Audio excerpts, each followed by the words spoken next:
ધમાલ 4માં રવિ કિશન વિલનની ભૂમિકા ભજવશે. ટોટલ ધમાલની ફ્રેન્ચાઇઝી ધમાલ 4માં રવિ કિશન એક ડોનના રોલમાં જોવા મળવાનો છે. ફિલ્મમાં અજય દેવગન અને અરશદ વારસી સહિતના કલાકારો પણ છે.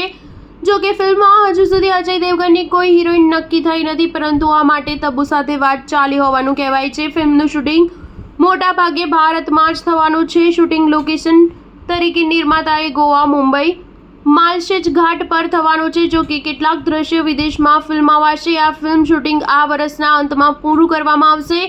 ઉલ્લેખનીય છે કે પહેલી ધમાલ ફિલ્મ 2007માં બની હતી, જેનું બજેટ 10 કરોડ રૂપિયા હતું અને કલેક્શન 33.6 કરોડ રૂપિયા હતું. ડબલ ધમાલ 2011માં આવી હતી, જેનું બજેટ 30 કરોડ રૂપિયા હતું અને કલેક્શન 45 કરોડ રૂપિયા હતું.